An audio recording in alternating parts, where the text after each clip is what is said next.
Ketika dimunculkan nama-nama ini, staf sus milenial, sudah menimbulkan polemik. Polemik dalam artian ada yang berharap banyak, ada yang melihat ini bagian dari pencitraan. Bahwa korupsi itu ada banyak teorinya. Kenapa orang melakukan korupsi? Bisa karena gajinya rendah, lalu kemudian dia mencari peluang untuk mendapatkan tambahan. Ukur kesuksesan dan keberhasilan seseorang itu apa?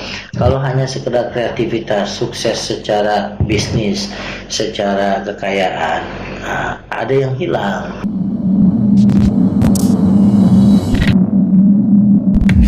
Assalamualaikum warahmatullahi wabarakatuh. Waalaikumsalam. Oke Pak, ini kita balik lagi nih Pak ya di channel Down to Earth ID. Masih bersama saya Gasan Syakik Albak dan Bapak Fuad. Tadi sih di belakang itu pengennya dikenal sebagai mahasiswa juga Pak ya. Kalau masih layak. Tapi masih muda sih Pak, terus pemikirannya juga masih idealis lah. Kalau yang lainnya kan masih udah mikirin perut aja, ini masih ada kritis-kritis ya Pak. Ya, ngikutin tren anti kemapanan, anti establishment. Oke, Pak, ini kan sebenarnya minggu lalu kan kita bahas tuh Pak tentang ada 6 topik lah Pak. Iya. Langsung cepet aja, ini langsung ada berita yang panas juga nih Pak. Dan terutama tentang generasi saya nih Pak. Ya pasti tahu kan tentang staf khusus presiden. Oh iya. Ini kan sebenarnya sekarang lagi banyak banget lah Pak, kayak kekecewaan publik, kekecewaan masyarakat terkait staf khusus presiden. Ini sebenarnya ada 3. Iya. Jadi sebelum kita masuk nih ke benar-benar yang spesifik banget, saya pengen kasih tahu nih Pak, ini ada alasannya nih Pak. Ini saya kutip di tanggal 21 November. Ketujuh nama itu antara lain CEO sekaligus pendiri Creative Planner Putri Tanjung dan pendiri Ruang Guru, ada Mas Berfasya Devara. Usai mengenalkan ketujuh nama tersebut, Jokowi membeberkan alasan dibalik penunjukan tersebut. Ketujuh anak muda ini akan menjadi teman diskusi saya harian, mingguan, bulanan, ujarnya. Nah, itu kan berarti apa ya Pak ya, kayak otomatis sudah ada di lingkup segi situ Pak ya, anak-anak tersebut ya Pak ya? Iya, sebetulnya ketika dimunculkan nama-nama ini, staf sus milenial, sudah menimbulkan polemik. Polemik dalam artian ada yang berharap banyak, ada yang melihat ini bagian dari pencitraan, gitu ya. Karena publik juga bertanya apa tugas, wewenang dan fungsinya. Apalagi kemudian mendengar bahwa mendapatkan insentif 50 juta per bulan gitu ya. Kemudian belakangan ada wawancara bahwa mereka memberikan saran pada presiden. Kalau cuma memberikan saran saja nggak nendang, dan bisa dianggap bisa tidak, kenapa harus dibayar 50 jutaan gitu. Dan rata-rata mereka ini orang yang sudah mapan gitu. Nah, Kepala Negara meyakini 7 orang staf khusus dari kalangan milenial akan memberikan gagasan segar dan inovatif. Dengan begitu Indonesia bisa mencari cara baru mengejar ketertinggalan. Sekaligus menjadi jembatan saya bagi anak muda, santri muda diaspora yang tersebar di berbagai tempat, kata Jokowi. Saya yakin dengan gagasan segar dan kreatif kita akan melihat nanti gagasan itu apakah bisa diterapkan dalam pemerintahan. Itu kata dia Pak. Jadi anak muda ini alasannya dimasukin situ tuh biar mendapatkan ide-ide, memberikan gagasan ide-ide yang segar Pak. Ya, ada tren global memang merekrut milenial ke jabatan-jabatan publik. Malaysia misalnya, menteri termuda di dunia, menteri pemuda dan olahraganya itu masih di bawah 30 tahun. Lalu kemudian Indonesia mengambil staf sus milenial ini dengan harapan bisa memberikan hal-hal yang segar, karena dianggap milenial ini yang diangkat itu kan merepresentasikan segmen masyarakat tertentu yang dianggap sudah berhasil, punya gagasan, kreativitas, umur muda, pendidikan bagus, dan secara ekonomi mapan. Gitu. Itu kita apresiasi. Tetapi kan publik menunggu itu tadi yang saya katakan, antara tugas, wewenang, dan fungsinya itu tidak dijabarkan. Publik hanya terpaku dengan 50 juta gitu, dengan hanya memberikan saran-saran saja. Kenapa tidak dibuat semacam forum yang biasa, atau suara publik lain yang selama ini dicita-citakan masyarakat, kelompok mahasiswa misalnya, itu kan bisa didengarkan gitu. Justru sebelumnya pernah ada di undangan ke istana kelompok mahasiswa itu, yang terjadi malah mereka menolak gitu, karena ada kekhawatiran terkooptasi dengan program ataupun pencitraan pemerintah. Nah ini kita langsung masuk nih Pak. Kita bahas deh Pak. Kalau yang kedua dulu Pak. Ini kan ada Andi Taufan dan ada Mas Belva. Ini yang kalau di Twitter tuh udah jadi trending topik lah Pak. Iya. Jadi saya mau kasih tahuin dulu nih buat teman-teman yang belum tahu, mungkin Andi Taufan Garuda Putra dikritik sebab mengeluarkan surat dengan kop Sekretariat Kabinet yang meminta camat se-Indonesia mendukung kerjasama pemerintah pusat dengan Amarta, sebuah perusahaan fintech. Seorang pejabat publik meminta pejabat lain memuluskan kesepakatan dengan satu perusahaan saja, sudah menggelisahkan. Lebih parah lagi, Andi pendiri Amarta dan masih menjabat sebagai CEO-nya. Nah kita bahas ini dulu nih Pak. Ya, ada banyak yang dilanggar. Iya. Yang pertama secara normatif etika publik yang dilanggar, bahwa sebagai pejabat publik harusnya menjaga integritasnya, menghindari konflik of interest. Iya. Dia sudah bagian dari pejabat publik, tapi punya perusahaan, lalu kemudian melakukan kegiatan menggunakan lembaganya. Dia CEO Amarta. Iya. Itu, dan itu yang pertama. Jadi ada conflict of interest. Ini bukan kerjaan volunteer, cuma ada dananya loh, dana publik, Iya. dana pemerintah.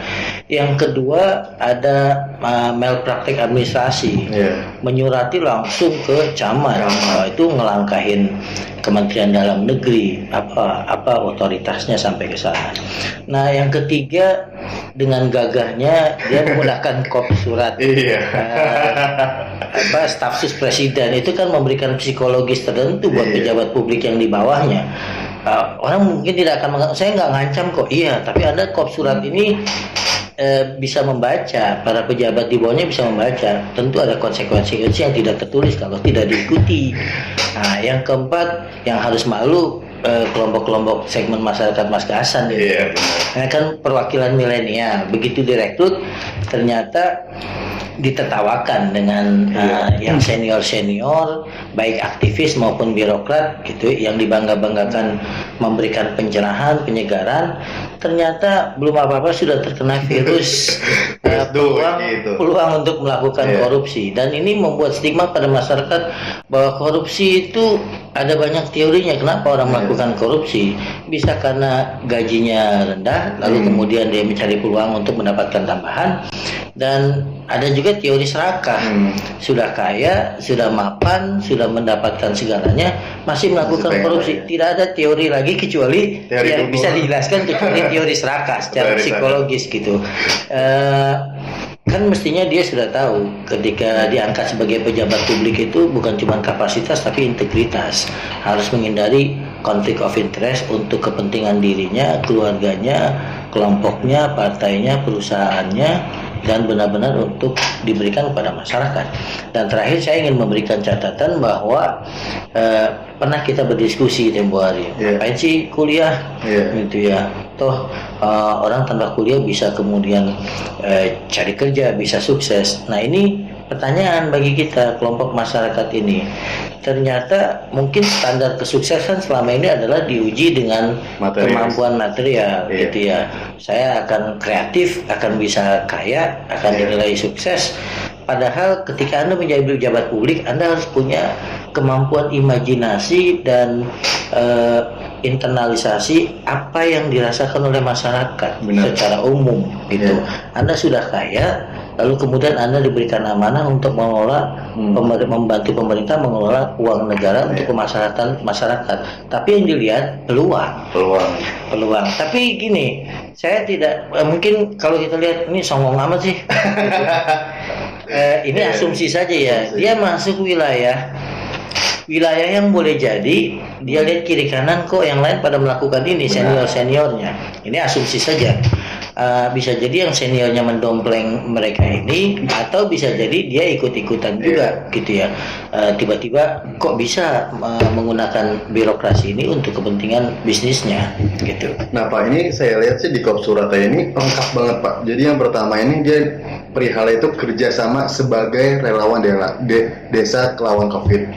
Lalu ada kepada yang terhormat, terus dia tulis dalam rangka menanggulangi dan memutus rantai penyebaran virus corona. Pokoknya intinya kerjasama. Dan ini sampai ada tanda tangannya dia. Terus tembusan Kementerian Desa Pembangunan Daerah lengkap banget Pak. Ini udah ibaratnya itu udah kayak mewakilkan pemerintahan Pak. Iya kan itu kerjasama dengan Kementerian Desa. Belakangan Kementerian Desa membantah. Kemudian dengan camat. Itulah saya pikir norma ataupun norma tidak tertulis ya di birokrasi. Orang selalu melihat ketika orang datang, Anda bawahan atau atasan saya. Kalau Anda atasan saya diekspektasi untuk menghormati. Kalau Anda bawahan, Anda diekspektasi untuk menghormati saya. Nah, ini juga ada dampak psikologis kepada para camat. Melihat kop surat staf sus presiden, kalau tidak dibantu, relawan-relawan dari Amarta ini, mereka akan berimajinasi punya konsekuensi tertentu, meskipun mereka tidak akan ucapkan. Dan itu pernah terjadi zaman Soeharto ketika dulu Menko Polhukam Sudomo memberikan KTP-LC gitu ya kepada Edi Tansil, buron triliunan uang kepada kejaksaan, dia buat KTP-LC. Dia bilang, saya cuma menulis surat juga kok. Anda mau ikuti silahkan, nggak apa-apa. Ya itu yang terkeluar. Tapi secara struktural dalam birokrasi orang nggak bisa begitu. Nggak bisa. Saya kalau nggak nurutin pasti punya konsekuensi tertentu. Itu yang kita perlu soroti, Mas Hasan. Nah Pak, ini kan tadi kita bahas yang tentang Andi Taufan nih Pak. Kalau yang ada Mas, jadi mungkin di teman-teman belum tahu juga. Ini saya jelasin ulang. Situasi lain dialami ada Mas Belva Syah Devara, pendiri Ruang Guru. Perusahaan tersebut menjadi salah satu mitra pemerintah pusat dalam penerapan program Kartu Prakerja. Di antara sekian banyak manfaat program tersebut, salah satunya adalah pelatihan kursus di Skill Academy by Ruang Guru. Ini kan dia punya dikasih dana ya Pak ya? Ya, 20 triliun. 20 triliun. Nggak banyak. Kalau menurut dia sih Pak, dia mah mau berapa miliar juga tetap aja dicari terus. Iya, pemerintah kan rencananya memberikan 3,5 juta kepada tiap orang yang sedang mencari pekerjaan atau usaha kecilnya terdampak COVID ini. Akan didata dan diberikan 3,5 juta, diberikan pelatihan. Nah, pemerintah menunjuk beberapa lembaga untuk melakukan pelatihan. Salah satunya adalah Ruang Guru. Nah, Belva ini mengatakan saya tidak terlibat dalam penunjukan itu. Itu wilayahnya Kementerian Koordinator Perekonomian gitu. Tapi lagi-lagi kita melihat apakah dianya atau sekelilingnya yang tidak sensitif bahwa ada konflik of interest di sini. Orang kalau sudah masuk jabatan publik bukan lagi dinilai lembaga itu kredibel atau tidak, ada konflik of interest atau tidak. Nah, akhirnya kan kita yang di luar punya pikiran liar, jangan-jangan ada dalam tanda petik kong-kali-kong antara kementerian itu dengan lembaganya gitu. Ini penyakit lama kalau begitu. Tapi mungkin nggak sih Pak, ini kan sebenarnya anak-anak muda yang punya niatan baik Pak sebenarnya Pak ya. Tetapi apakah mereka dipengaruhi lingkungan sekitar gitu Pak? Kemungkinan besarnya akan ada nggak sih Pak? Jadi kayak ngelihat, ya tadi sih Bapak kan bilang kalau sekelilingnya kayak gitu, si anak muda bakal berubah, itu kayak gimana Pak? Ya kan orang punya idealisme atau tidak terbangun bukan dalam 1-2 minggu. Benar. Nah, ada proses sosialisasi di keluarganya, di lembaga pendidikan, di masyarakat. Nah mungkin dalam keluarganya biasa serba ada, kalau kemudian di lembaga pendidikan yang gitu ya. Alat ukurnya ketika di dunia pendidikan bagaimana sukses secara material, diasah kreativitasnya, tapi tidak bersentuhan dengan isu-isu masyarakat. Akhirnya tidak bisa menangkap suasana kebatinan masyarakat ketika dalam kondisi COVID ini. Yang terjadi adalah ini peluang. Peluang. Apa salahnya saya membangun bisnis saya secara halal kok? Artinya diberikan peluang. Iya. Tapi secara norma dan etika publik tidak bisa begitu. Anda sudah punya jabatan gitu ya. Dan ini uang negara, harus berhati-hati. Itulah saya katakan bahwa empati sosialnya tidak ada. Mestinya bukan hanya dia bukan terlibat, dari awal menolak. Benar. Saya minta digugurkan. Saya sudah mendapatkan kehormatan luar biasa sebagai milenial jadi staf sus presiden. Lalu kemudian saya punya lembaga tidak. Pertama, baik secara ekonomi maupun prestise saya sudah dapat. Tidak perlu lagi penambahan. Tapi itu rumusnya. Kadang-kadang rumus orang korupsi kenapa? Karena uangnya kurang, gajinya kurang, dinaikin gajinya, tapi pegawai pajak masih tetap saja melakukan korupsi. Tidak ada lain teorinya kecuali teori serakah. Tidak ada teori psikologi, teori sosial menjelaskan kenapa orang sudah semakin kaya tapi masih melakukan korupsi. Pak, ini saya mau baca nih dari Rahlan, dia penunjukan 8 perusahaan itu dilakukan tanpa melalui lelang. Padahal jika diasumsikan setiap perusahaan dipilih secara merata oleh peserta pelatihan online, kata Rahlan. Setiap perusahaan bisa meraup uang sebesar 700 miliar. Rahlan pun menduga kepercayaan diri pemerintah itu bersumber dari pasal kekebalan hukum yang ada dalam peraturan pemerintah nomor 1 tahun 2020 tentang kebijakan keuangan dan stabilitas sistem keuangan dalam penanganan pandemi COVID-19. Perpu itu menyebut bahwa biaya yang dikeluarkan pemerintah untuk menyelamatkan perekonomian dari krisis bukan kerugian negara, dan pejabat pemerintah terkait pelaksanaan Perpu tidak dapat dituntut perdata ataupun pidana jika melaksanakan tugas berdasarkan etikat baik. Ya, ini yang kita kritisi tempo hari, Perpu tentang COVID-19, dan sudah mulai diajukan judicial review oleh beberapa tokoh termasuk Amin Rais dan Samsudin, karena melihat Perpu ini banyak celah ditunggangi oleh free riders, apalagi ditutup klausulnya dengan tidak ada tuntutan pidana kepada pejabat yang mengelola uang ini yang dilakukan dengan niat baik dan mengikuti perundang-undangan yang ada. Itu yang kita katakan bahwa kalau begitu caranya akan terjadi bebas. Akan pengaturan uang 400 triliun itu yang 75 triliun untuk COVID-nya sendiri, untuk alat kesehatan, dan sisanya untuk menanggulangi masalah kemiskinan dan jaringan sosial. Jadi kayak misalnya 20 triliun itu dialokasikan untuk berapa lembaga, sekian belas lembaga gitu. Lalu kemudian berlindung di balik klausul tadi. Saya tidak bisa dipidana. Itu yang jadi persoalan gitu ya.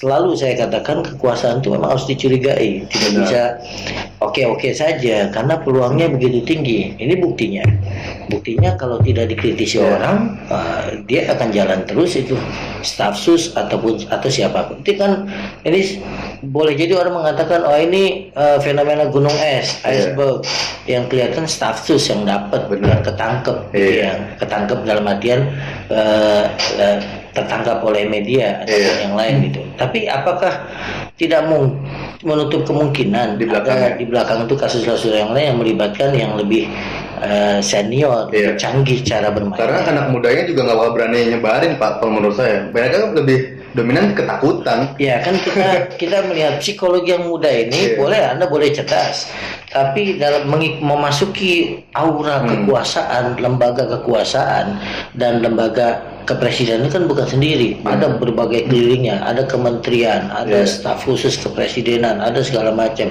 dengan berbagai macam orang, ada yang jenderal, ada yang senior, ada yang punya pengaruh luar biasa, belum lagi orang-orang swasta yang masuk, misalnya orang-orang punya kepentingan. Dia berhadapan dengan itu aja secara psikologis sebetulnya nggak masuk nalar kalau dia berani melakukan itu, kecuali dalam tanda petik sekali lagi atmosfernya mendukung. Gitu. Tapi ini nggak sih, Pak? Ini kan sebenarnya Pak Jokowi pun belum memecat ini, Pak, ya, staf khususnya. Ya, itulah orang menunggu. Pertama dari yang bersangkutannya mengundurkan diri atau tidak, karena terkait dengan etika publik. Nah, yang milenial juga belajar dari seniornya. Selama ini nggak ada yang mengundurkan diri karena kasus begini, seperti Jepang misalnya, atau Menteri Dalam Negeri Turki yang merasa bersalah melakukan lockdown lebih cepat daripada sebelumnya, lalu mengundurkan diri, dan itu ditolak oleh Presiden Turkinya karena dia sudah melakukan hal yang baik. Tradisi mengundurkan diri tidak ada dalam politik pemerintahan kita. Dia juga belajar cukup dengan meminta maaf dan menarik surat. Lalu kemudian staf sus kepresidenan yang lain mengatakan itu tergantung presiden, hak prerogatif presiden untuk memecat.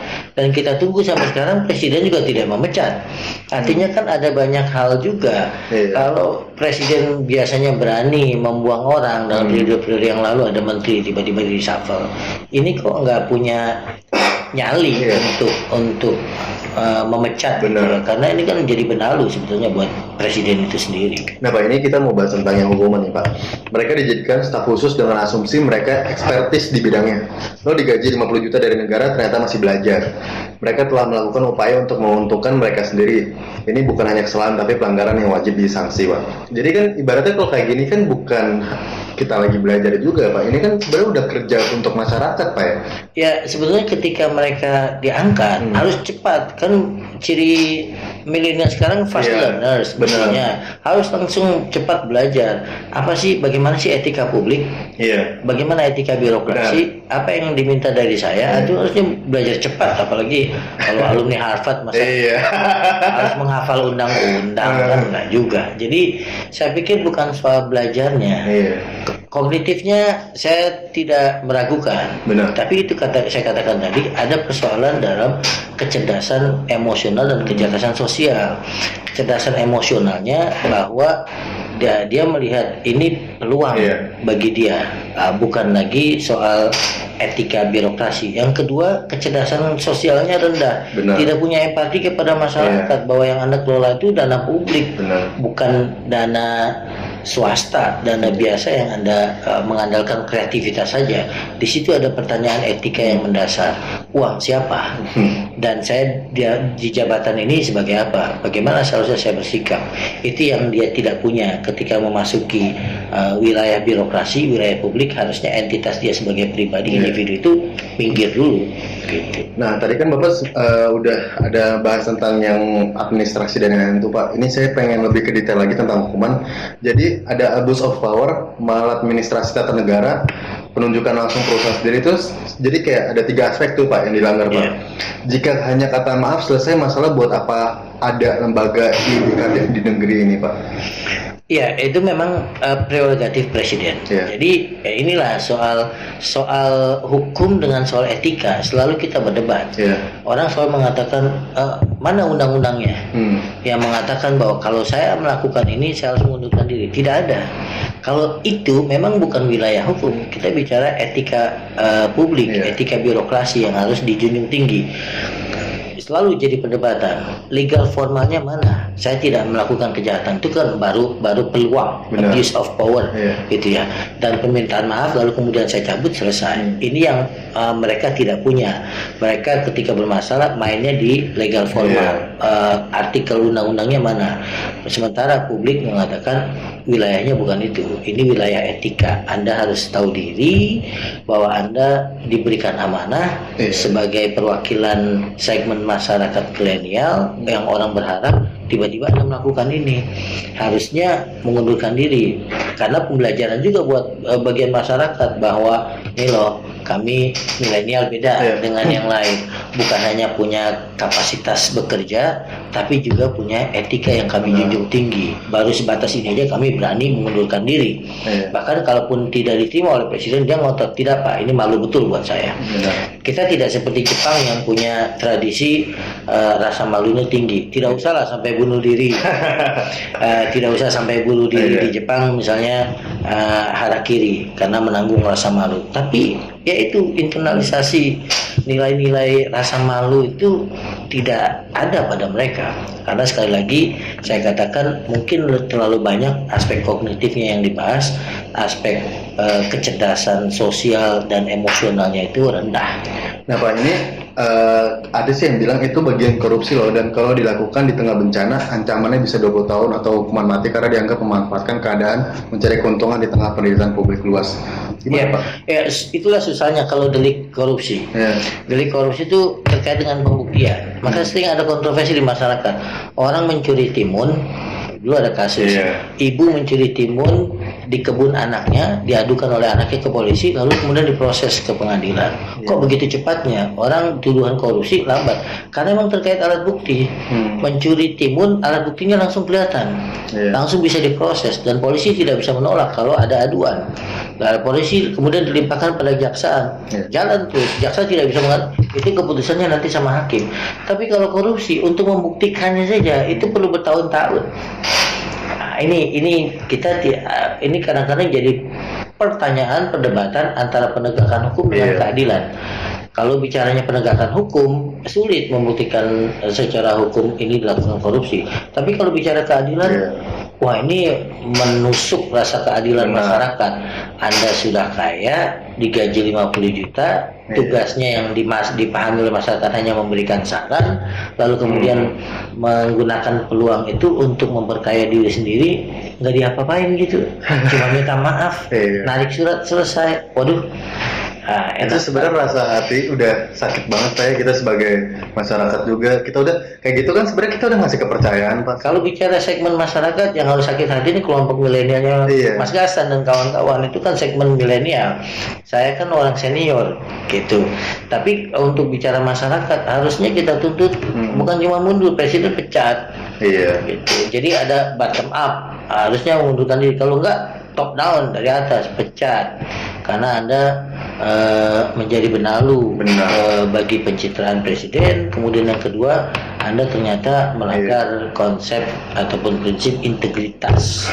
Dan yang ketiga, Anda melukai segmen masyarakat milenial yang katanya bisa memberikan ide yang mencerahkan. Iya. Makanya itu saya kasih tahu di awal Pak, alasannya Pak Jokowi ini merekrut staf khusus yang milenial Pak. Nah ini Pak, ini kan sebenarnya baru 5 bulan kerja Pak. Iya.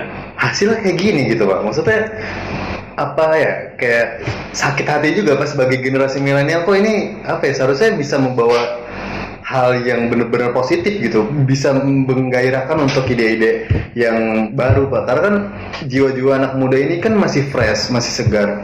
Bahkan kata Pak Soekarno aja, beri aku 10 pemuda, aku guncang dunia. Tapi pada faktanya, beri aku 10 pemuda, akan ku gencang kas negara. Iya kan Pak? Iya, ya itu saya katakan tadi harus ada refleksi ulang tentang milenial. Balik lagi kepada diskusi kita yang lalu, alat ukur kesuksesan dan keberhasilan seseorang itu apa? Kalau hanya sekedar kreativitas, sukses secara bisnis, secara kekayaan, ada yang hilang. Integritas itu. Iya. Pertama integritas, dia jadi mulia abu-abu. Kalau bicara sekali lagi saya katakan legal formal, ya saya nggak terlibat kok yang menentukan lembaga lain, ya, meskipun perusahaan saya. Tapi dalam kacamata integritas, Anda harusnya hindari secara volunteer mengatakan perusahaan saya tidak, jangan dilibatkan. Satu. Yang kedua, soal nilai yang mau dibangun. Anda kan bukan untuk sendiri, untuk ada di masyarakat itu. Kalau Anda sukses sebagai orang swasta, silakan individu. Tapi begitu masuk wilayah sebagai pejabat publik, Anda mengelola uang negara dan itu diamanahkan oleh rakyat, mestinya dia merepresentasikan rakyat. Dia tidak berpikir untuk boro-boro untuk partai, untuk kelompoknya, untuk dirinya saja tidak. Dan mirisnya ini bukan orang miskin, bukan orang yang hanya cerdas tapi ekonominya lemah. Ini boleh dikatakan cerdas, kreatif, dan tidak punya masalah dengan masalah keuangan. Kenapa juga harus kemudian lembaganya diikutsertakan untuk dalam tanda petik sekali lagi memperkaya dirinya? Harusnya dia malah dalam kondisi COVID begini loh. Pak. Bukan cuma kondisi biasa, kondisi COVID ketika semua orang lagi berduka, hanya segelintir orang yang mendapatkan keuntungan, yang bisnisnya masker, yang bisnisnya hand sanitizer gitu ya, yang segelintir orang. Tapi kebanyakan orang lagi berjibaku dengan masalah ekonomi, masalah sosial, masalah politik, dan masalah keagamaan. Dan jahatnya adalah ketika baru aja kemarin kita bahas tentang PHK massal, dolar naik. Ini Pak yang menguntungkan pihak itu Pak. Tapi ini menarik nih Pak. Ini saya juga ragu Pak dengan negara ini, karena ada topiknya sih kayak perlu dimaklumin. Sementara tenaga ahli utama kantor staf presiden Doni Gahral yang mengatakan tindakan staf presiden yang biasa disebut sebagai staf sus milenial ini harus dimaklumi. Itu gimana Pak maksudnya Pak? Nggak bisa, pernyataan bagi saya nggak bisa dimaklumi. Orang nggak bisa berlindung mengatakan ya namanya juga manusia, punya salah, punya dosa, biasa. Ada ukurannya. Benar. Kalau orang yang nggak berpendidikan melakukan kesalahan, salah hitung, itu biasa gitu ya. Tapi untuk setingkat itu dia tidak boleh melakukan kesalahan. Jadi malaikat, memang dituntut mendekati malaikat, maka saya katakan tadi bukan cuma kemampuan berpikir, kemampuan etika harus ditanamkan, karena itu nggak sembarangan gitu ya. Jadi bukan ada dosa biasa, ada dosa yang memang kelasnya tidak bisa dilakukan oleh orang-orang tertentu gitu. Tapi ada hubungannya nggak sih Pak? Ini kan kalau kata dia itu perlu dimaklumi karena mereka kan profesional tadinya, bukan birokrat. Jadi mereka tidak terlalu memahami etika birokrasi, bagaimana birokrat itu seharusnya bersikap atau berperilaku. Jadi gimana Pak itu? Ya kalau mau diterima itu mencerminkan lemahnya cara istana merekrut orang. Kan mestinya ketika direkrut ada semacam orang kerja saja, orang kerja ada orientasi. Benar. Perusahaan dia nggak langsung ditempatkan kerja, ada orientasi 3 bulan, 4 bulan pengenalan tentang kalau lembaga sekolah, kalau di Muhammadiyah ke Muhammadiyah, ke NU-an, kelembagaan ini dia harus internalisasi norma-norma dan nilai apa yang boleh, apa yang tidak boleh. Baru setelah itu lulus atau tidak itu masih bisa dianggap tidak lulus loh. Orang yang tidak lulus tentang orientasi kerja 6 bulan baru dikasih kepercayaan. Nah ini masa dengan alasan ini ada pergeseran dari profesional menjadi birokrat, harusnya dikarantina 3 bulan 6 bulan, didoktrin, dikasih tahu etika publik itu seperti ini gitu. Dan nah Pak, ini kan tadi kita bahas tentang yang 2 itu Pak. Itu belum cukup Pak, masih ada satu lagi Pak. Ini udah hancur banget ini saya generasi, kayaknya malu juga buat YouTube gitu Pak. Nanti dibilang so peduli gini-gini, terus ujung-ujungnya juga korupsi, kan salah Pak ya? Ya enggak lah, kita harus berani melakukan refleksi, melakukan kritik, melakukan pengawasan. Terlepas nanti suatu saat kita punya di jabatan itu, kita juga harus siap dikritik. Nah ini dan diawasi. Gini Pak, ini kan siapa ya namanya itu Billy ya, Gracia Billy. Oke, jadi masalahnya ini kan dia punya di LinkedIn ini Pak. Dia menuliskan, saya artiin aja. Saya diangkat sebagai 1 dari 14 staf khusus presiden. Posisi ini selevel dengan menteri. Wow. Yang melaporkan langsung kepada presiden sendiri atas dasar koordinasi harian. Memberi nasihat kepada beliau tentang pembuatan kebijakan dan strategi nasional negara. Posisi ini selayaknya West Wing di Gedung Putih Amerika Serikat. Bagi dia sebuah kebanggaan. Iya, Pak. Mungkin prestasi individual, tetapi itu menggambarkan bagaimana persepsinya sebagai tentang jabatan. Jabatannya kapasitasnya segini, ngakunya segini gitu. Benar. Itu kan berarti persepsi dia tentang jabatan prestise, lebih bukan tinggi dari amanah. segalanya, Pak ya. Iya, harusnya mensyukuri, berdoa, doakan saya karena ini bukan profesi saya yang baru. Iya. Birokrasi adalah hal yang baru buat saya. Berikan saya waktu untuk belajar, doakan saya agar amanah, kan begitu. Benar. Tapi yang dibangun adalah persepsi bahwa lembaga jabatan ini luxurious. Benar. Kemudian setingkat menteri loh, langsung kemudian dihapus. Dan itu nggak main-main, itu di situsnya LinkedIn. Itu kan profesi-profesi yang dibaca oleh orang secara profesional gitu ya, memberikan laporan langsung pada presiden dan setingkat dengan menteri. Nah, saya kira itu saja sekali lagi menggambarkan bagi saya banyak yang harus diuji dari kemampuan milenial hari ini. Kalau kreativitas saya akuin Pak ya, angkat topi lah. Kemampuannya mengelola media massa, mengelola teknologi informasi dan komunikasi. Tapi itu pertanyaan selanjutnya, the meaning. Mana apa yang ingin Anda berikan dalam hidup ini, bukan hanya untuk Anda tapi untuk masyarakat. Jadi harus ada redefinisi terhadap apa yang dilakukan oleh milenial sekarang. Dulu saja kita mengeluh aktivis-aktivis yang sudah demo di penjara, lalu kemudian sekarang direkrut ke istana, itu pola pikirnya berubah dalam artian sekarang menikmati, lupa dengan masa lalunya, lupa dengan suasana kebatinan masyarakat. Apalagi ini yang tidak pernah bersentuhan dengan kondisi masyarakat di bawah, orang-orang lemah, orang-orang miskin, orang-orang termarginalkan. Bahkan ada beberapa yang mungkin lebih lama di luar negeri. Mindset dan alam berpikirnya luar negeri. Yang kita mau transfer dari luar negeri itu hanya bayangannya transfer teknologi, transfer ilmu pengetahuan, dia lupa dia bertapak di mana, bahwa jutaan rakyat Indonesia itu masih terbelakang dari segi pendidikan, dari segi ekonomi. Pak, ini kan sebenarnya dari tiga ini kan udah fatal banget Pak, menurut saya juga, menurut semuanya juga salah gitu ya. Ini kita introspeksi nih Pak, maksudnya sebagai saya juga anak muda, kenapa nih Pak, 3 anak ini atas dasar apa dia kayak gini? 3 dari 7 berarti udah berapa persen? Iya, udah sekitar 30%-an kali. Ya, 30-40%. Layak sebetulnya kalau dalam penelitian ini mewakili kerusakan dari yang semua kan. Itu belum tentu 4-nya juga ketahuan. Meskipun kesalahannya ada gradasinya, ada yang parah, setengah parah, ada yang kurang parah gitu. Ada yang belum ketahuan parah. Tapi sekali lagi itu tadi pertanyaan besar. Saya menilainya ada culture shock. Mereka memasuki wilayah birokrasi, ya, wilayah yang selama ini bukan wilayah mereka, wilayah dia. Kreativitas diterjemahkan dalam bentuk lain. Kalau selama ini di wilayah swasta, kreativitas gitu ya, berhubungan dengan orang, dia lupa bahwa tiba-tiba ada uang miliaran gitu ya, ada gengsi tersendiri sebagai birokrat dan punya kuasa, punya pengaruh gitu. Kemudian sudah lama terpisah dengan bagian masyarakat paling bawah atau umum, jadi membentuk elitisme sendiri.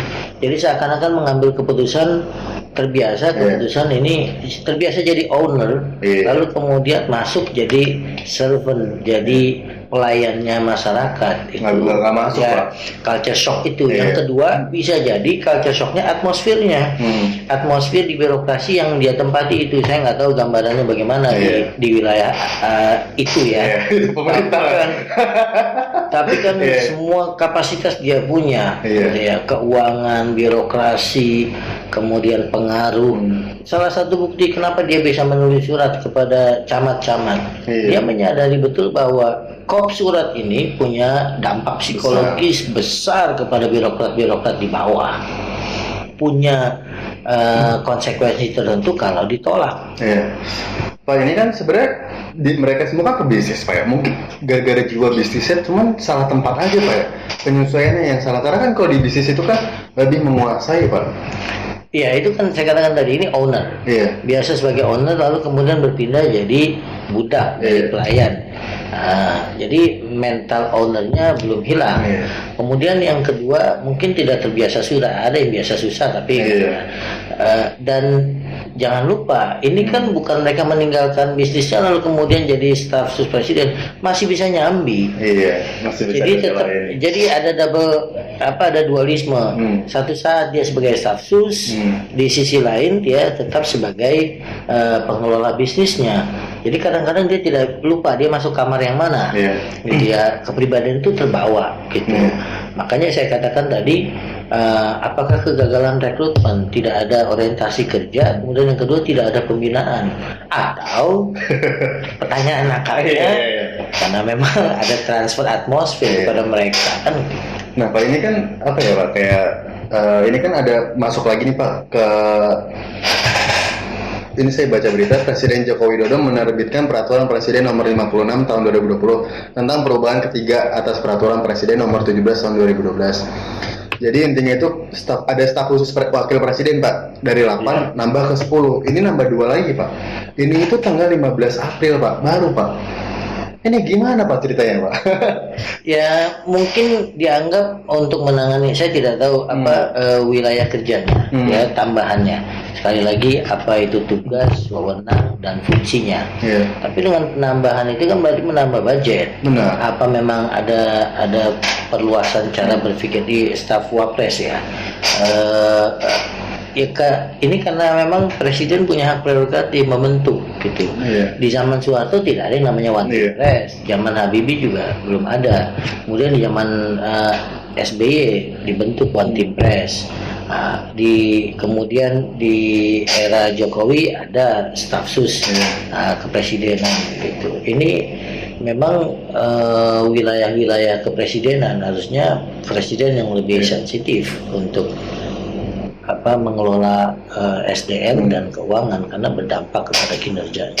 Pak, ini kan sebenarnya masalahnya emang udah buruk Pak, tapi kan ini di media misalkan saya sebut TV itu nggak terlalu ke expose Pak.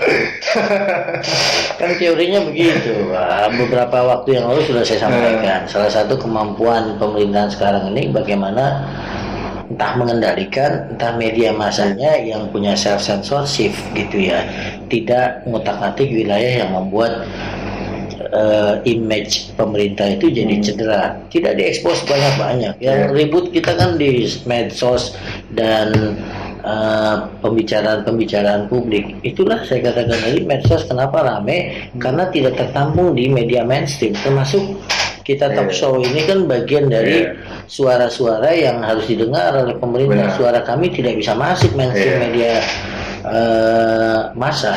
Ya, ini saya kira bagian dari pencerahan pada publik, dan sayangnya lembaga-lembaga di luar media mainstream itu terintimidasi dengan hoax, terintimidasi dengan penyebaran berita palsu, penghinaan, sehingga tidak muncul ide-ide genuine, ide-ide kritis gitu. Padahal itu sangat dibutuhkan oleh pemerintah. Oke Pak, ini Pak ya, kayak ini kan bakal nyapa aja nih berita ini Pak. Kan lenyap, sangat lenyap. Nah ini untuk closing statement nih Pak, ini kan pasti punya saran untuk generasi milenial, apalagi udah pasti situasinya udah buruk banget ini. Bahkan di saya pun juga jangan ada kasus ini Pak, sebelum-sebelumnya teman-teman juga pada bilang, lo ngapain sih buat tentang politik kayak gini. Bahkan saya lihat juga viewsnya lebih rendah daripada yang lain gitu. Cuman kalau saya kan istilahnya masih punya idealis Pak. Iya. Jadi saran apa Pak yang tepat untuk generasi milenial karena berita yang ini? Ya, ini refleksi buat kaum milenial ya, bahwa hidup ini bukan hanya kreativitas, bukan hanya diukur dari kesuksesan secara materi. Moralitas itu harus tetap dipegang. Ketika saya bicara moralitas bukan cuma soal agama, moralitas kepedulian kepada sesama, kepedulian kepada orang lain, amanah, menjalankan tugas gitu. Ini kan contoh bahwa memang betul dulu orang diukur kecerdasannya dengan IQ, belakangan kan dilihat kecerdasan emosional dan kecerdasan sosial. Ternyata sekarang hampir balik lagi tuh rezim kecerdasan IQ diukur oleh itu. Jadi cerdas untuk kesuksesan diri Anda, tapi balik lagi pertanyaannya, legacy apa yang Anda ingin tinggalkan, bukan hanya untuk keluarga tapi untuk masyarakat, bahkan untuk dunia. Dan bahkan sampai yang ini kan 3 orang ini bakal selamanya pasti kayak malu gitu nggak sih Pak, atau mungkin udah kebal gitu? Termasuk urat malu itu apakah bagian dari kultur kita atau tidak dalam etika publik gitu ya, melakukan kesalahan. Karena belakangan ini kita mengalami defisit rasa malu dan rasa takut. Di medsos tuh banyak sekali kita dapati bagaimana orang mencaci agama lain gitu ya, menodai agama lain, tapi ujung-ujungnya cuma cukup dengan materai 6.000 minta maaf, lalu kemudian terjadi lagi minta maaf gitu. Termasuk pejabat-pejabat publik kita ketika melakukan kesalahan cukup ya minta maaf, seakan-akan kemudian berlindung di balik diktum saya namanya juga manusia itu pasti salah, tolong maafkan saya gitu. Tapi sebagai pejabat publik kita belajar misalnya kasus Ahok gitu ya. Pejabat publik tidak bisa sembarangan bicara. Tidak bisa kemudian dia bicara mohon maaf, saya mohon maaf. Itu melekat pada jabatan publik Anda. Yang Anda bicarakan harus dipikirkan karena ada di pundak Anda itu 260 juta orang menggantikan nasibnya. Nah Pak, ini saya mau bacain Pak tentang kritikan-kritikan. Ini sih kita fun aja Pak ya. Ini favorit saya sih Pak, Dr. Rizam Ramli Pak. Istilahnya millennials awalnya terasa hebat, ternyata dirusak oleh distorted millennials. Kejar uang dan kekuasaan habis-habisan, lupakan etik, integritas, dan kemanusiaan. Indonesia sangat perlu enlightened millennials. Itu gimana Pak? Ya, itu benar, guys, bawahi etika, kemudian moral dan integritas dan kemanusiaan. Etika, integritas, dan kemanusiaan. Jadi ada hal-hal etika yang harus dijaga, apa yang boleh, apa yang tidak boleh. Lalu kemudian yang kedua soal integritas. Integritas itu bukan cuma bicara ini boleh atau tidak boleh, halal atau tidak halal. Tapi kan gini Pak, ini kan istilahnya pendidikannya memumpuni nih Mbak. apa bahkan di Harvard, bahkan emang di Harvard nggak diajarin tentang etika moral gini. Ini kan sebenarnya jadi rusak nggak sih, Pak?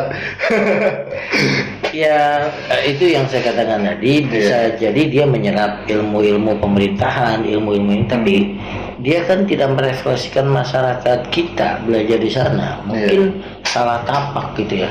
Yang namanya paradigma berpikir itu ada tapak kepada komunitasnya. Nah, komunitasnya bukan di sini gitu. Dia lupa mentransfer itu, pengetahuannya itu. Seharusnya bisa. Tapi apapun ceritanya memang ada yang hilang dalam generasi belakangan ini.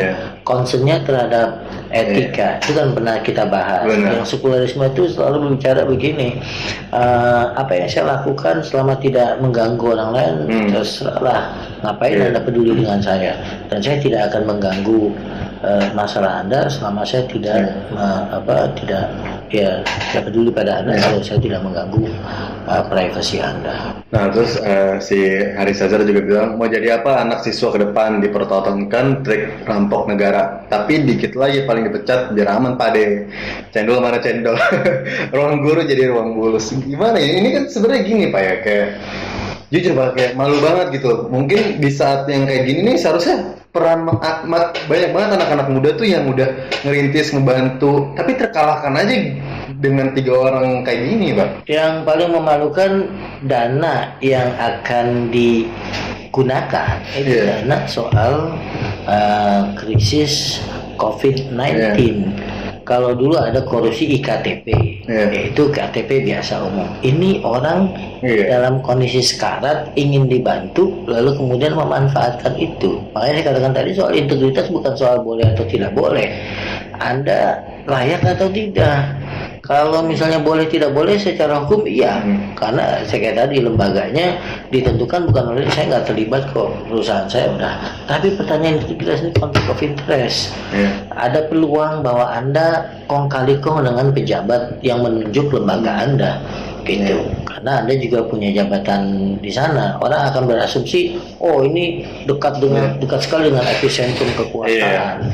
Kalau saya tidak berikan, jangan-jangan saya ada konsekuensi apa-apa, kan gitu. Itu kadang-kadang menyakit kita, menyakit media massa, itu self censorship.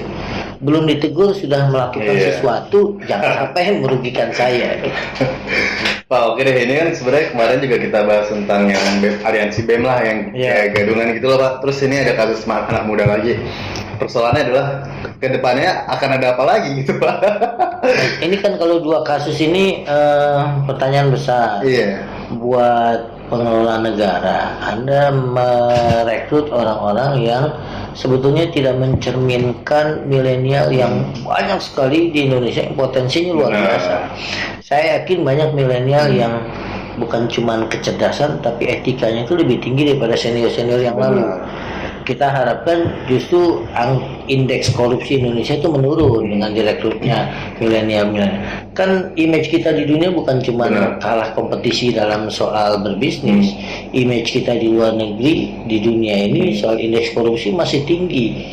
Kita harapkan milenial ini naik. Kan kalau urusan korupsi atau korupsi bukan soal kreativitas, soal integritas, soal hati nurani juga. Betul. Jadi integritas itu yang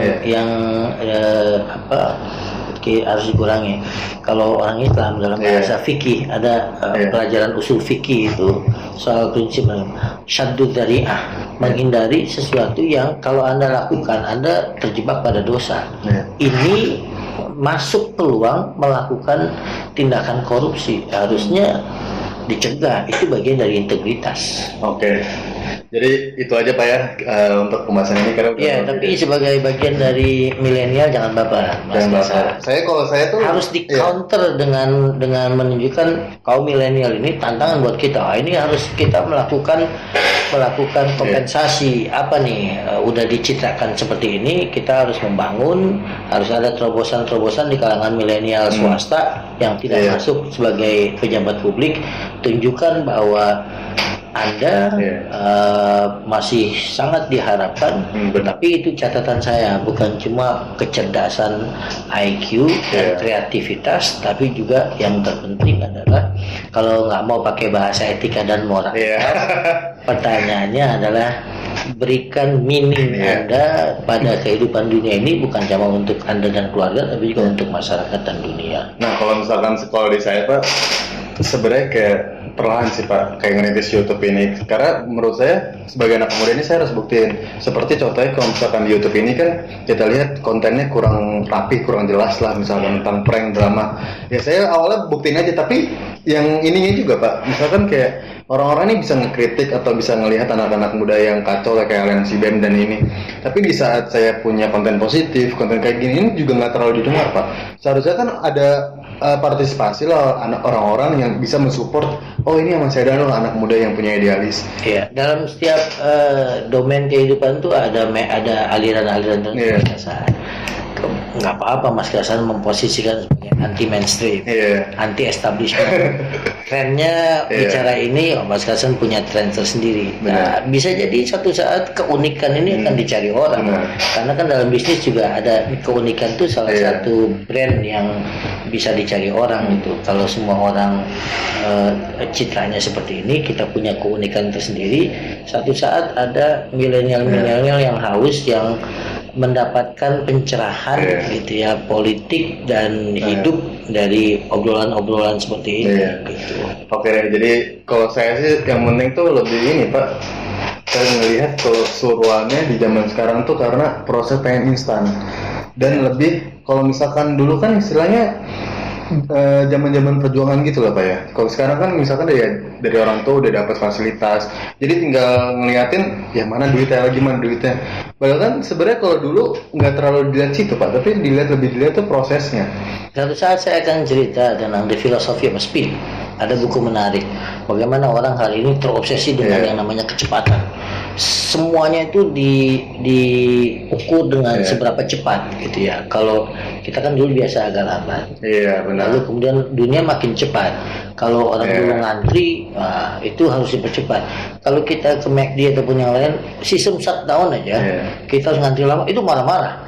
Padahal bukan salah pelayannya, salah sistem. Padahal dulu sebelum ada Iya. sistem ini kita ngantri lama. Lama. Jadi berbarengan dengan dunia instan, pragmatisme, ada filosofi tentang speed, tentang kecepatan itu jadi obsesi orang. Hari ini orang nggak bisa lama-lama menunggu sesuatu, Iya. harus prosesnya cepat. Dan itu berpengaruh pada mindset orang. Dia tidak mau lama-lama untuk sukses. Iya. Kalau orang tua saya 20 tahun jadi sukses, kalau bisa saya 10 tahun.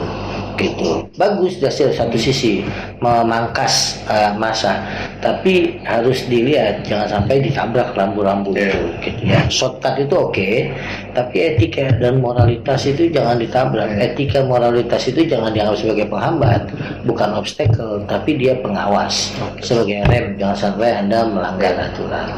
Oke deh, terima kasih banget Pak, kita udah bahas lama nih tentang anak-anak muda ini. Ya sebenarnya saya juga akan buktiin ke depan kalau misalnya anak muda itu masih banyak kok yang punya idealis, masih punya hati nurani. Makanya kalian ini yang nonton tuh harus banget support dan komen juga untuk pembahasan apa sih yang ingin dibahas. Jadi gitu aja Pak ya, thank you Saya banget. jadi merasa muda banget. Iya Pak, emang kalau misalkan idealis ini kan tidak ada batasan umur Pak. Iya, harus dipelihara tuh. Benar.